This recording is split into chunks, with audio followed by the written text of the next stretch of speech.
Thank you for clicking on the video. Today I want to try and right a wrong of my Behemoth review from PSVR2 yesterday. And to be clear, at least 70 or 80% of that review still stands there, and I'll go over that in a minute. But the game is in a much better state. There's barely any pop-in now. I mean, it's still there, but it's like 90% less than what it was. For some reason, they've changed blood to black instead of red. I actually preferred it as red. I don't know why it's black now. The combat for me is still the same, but the game is basically not janky at all. I actually find now the swinging mechanics much better. A lot of the time when I pull the blocks, I tend to just use the grapple gun. I do grab them to push them into place, but most of the time I pull things around. I'm actually really good at this game because I've now played it 4 times. In general, the game is in a much better state. However, I still think the combat is too easy, and you know, just to put it out there, I still think the Behemoth fights are pretty scripted. But I did notice that if something goes wrong, one of the Behemoth fights,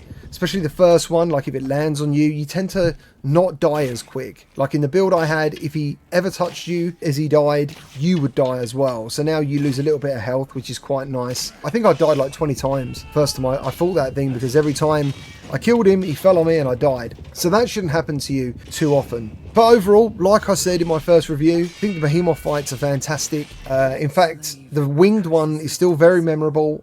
I absolutely love that. It really, probably the one out of them all that gives me the most Shadow of Colossus vibes and memories. And yeah, obviously the Dread Stat is fantastic. But yeah, overall, there's just a lot less jank than what there was in my review, and I just want to try and tell you guys why I did what I did, because it seems like some other channels have maybe spread the word that I rushed my video, and I promise you that was not the case at all. It wasn't about being first. I mean, I do want to hit a deadline, and as soon as I got my email on Tuesday, I started playing. So I played it on Tuesday, Wednesday, and edited for the Thursday. But I looked for everything, I took my time.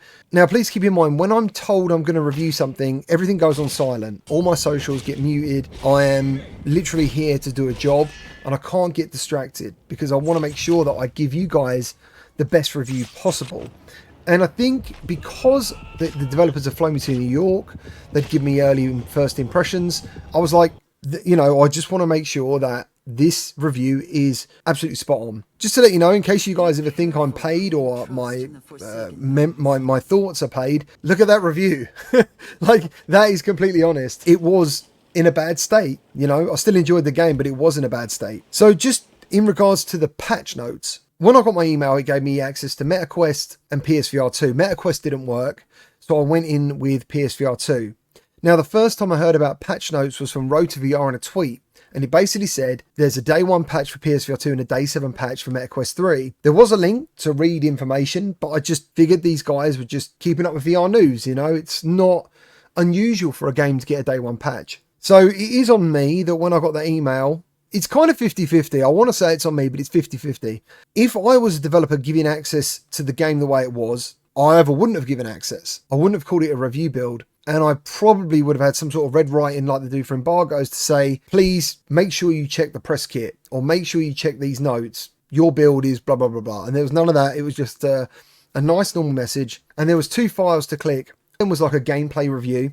And normally I avoid these because I want to go in fresh. I don't want them telling me the controls, because part of my feedback in my reviews is like, this is bad and it should be changed, and developers normally action it. So I didn't click that file. Now, the patch notes were in the press kit, and the press kit is where you go for thumbnails, GIFs, videos, price, and release date. And I didn't want any of that at the time. So that's the reason that I didn't wait or change what I did, because the only time I found out the patch made that much difference was once the video was live. And I can confirm it does make a lot of difference. There's a lot less jank. There is still problems. For example, I have seen a minor bit of pop-in. One of the bosses kind of just spawned in, strung herself up in some reeds, and then I had to pull her down to kill her to progress. But overall, considering the physics that are in this game for the combat, I would say that's not too bad. You know, if you really wanted to have that fight, you could just reload an autosave and play it again. I would recommend it. But yeah, I recommend you pick it up. I think it's a great game. As I said in my first review, actually what I said was, it's a good game, but wait for a patch. So here is the patch. So yeah, go and get it. Enjoy it. Be aware, it's quite a short game. It's only got 4 behemoths, as I said in the first review. And thank you for watching. You know, it is an apology. I will do better in the future. I also messaged Skydance to say to them they should do better as well, because I just think people like me need to know about that stuff. It's so important to make sure you guys get the right information. And I basically wouldn't have played the PSVR2 version. I would have just done Quest, reviewed Quest, and then reviewed PSVR2. Because as I said, the game's only like 5 to 6 hours long for me. So I put a lot of work in. I got a lot of shit for what I did. And overall, it didn't feel very good.